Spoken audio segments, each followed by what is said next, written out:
I foresee backlash with this one, but I just gotta say it. So Carl Jung never proposed anything like answering a list of generic questions to integrate the shadow or do any kind of healing whatsoever. And defending this only reveals how much the person is either completely misinformed or fundamentally misunderstands Jungian psychology.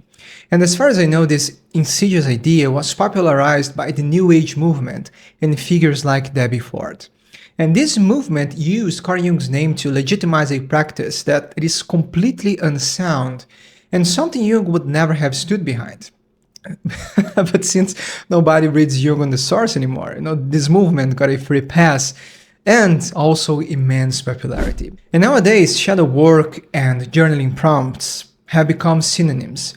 But when it comes to real shadow integration, I have to say that it's complete nonsense. So in this video, we're going to explore 4 crucial facts to make you stop using shadow work prompts and understand real Jungian psychology. And before I start, if you're interested in learning more about Jungian psychology, real Jungian psychology and shadow integration, you can join my newsletter now below. I will also send you a copy of my book Piscis, Demystify Jungian Psychology, in which I explore everything we're going to talk about this video, but more in depth. So let's get into it. The first reason is that shadow work prompts couldn't be more generic, and they reduce healing complex psychological problems to a cheap formula. And this alone already goes completely against what Carl Jung preached regarding respecting individuality and developing our own personalities.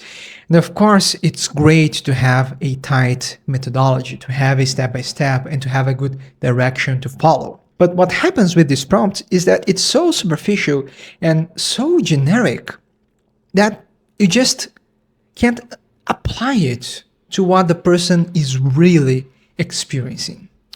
And also, this movement tends to reduce the shadow to things you dislike about yourself and others.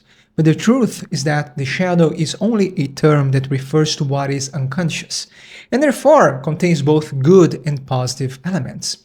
So prompts have no foundation in real Jungian psychology, which leads us to my next point.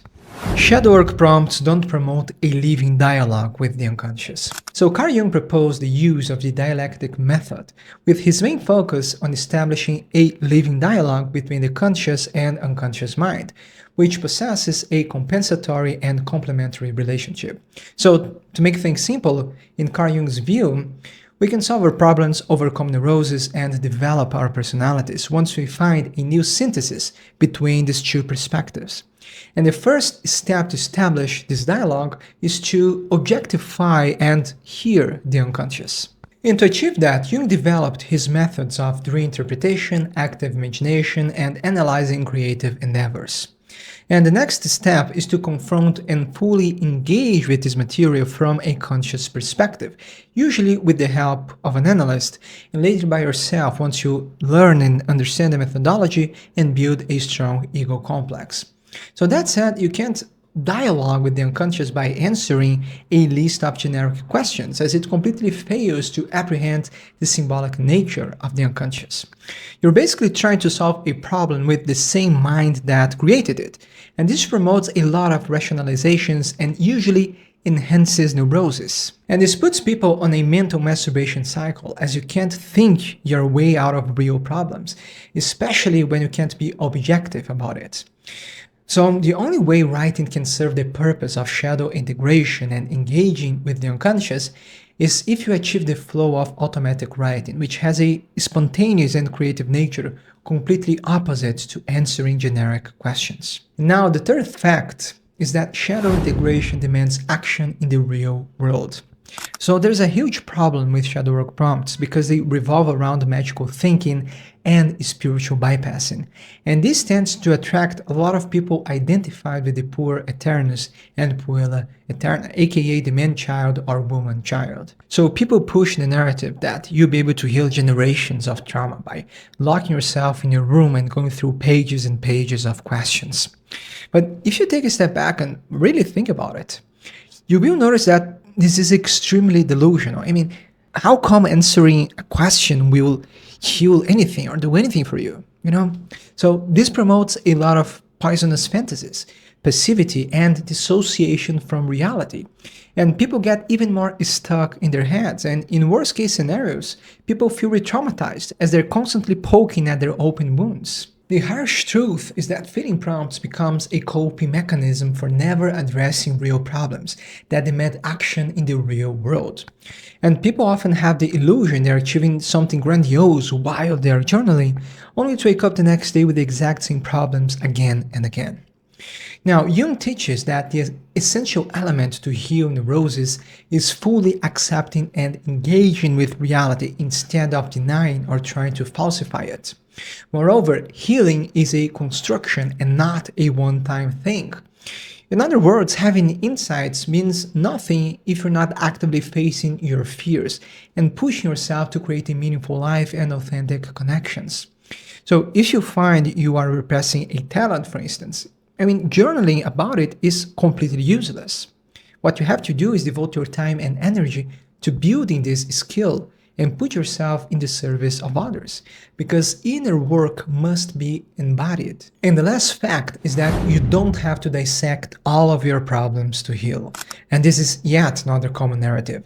So people will commonly say that if you are still in pain, it's because you didn't dig deep enough, or you must find the roots of your trauma.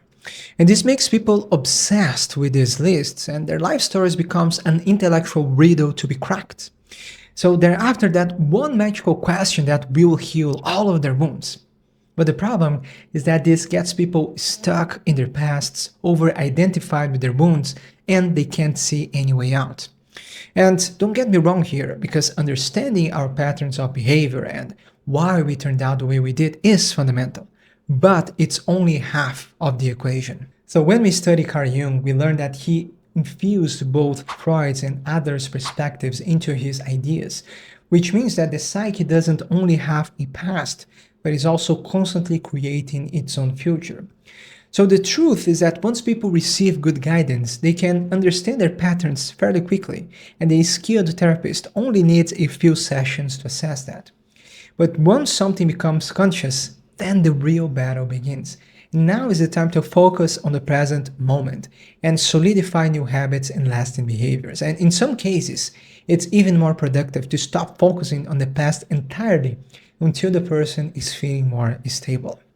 And again, healing is a construction, and it happens with daily choices and consistent actions anchored in reality.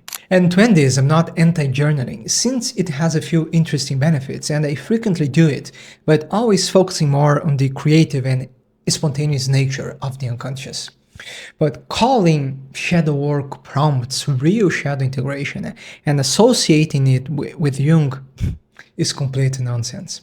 So if you want to learn the real shadow integration method, you must check the next video here.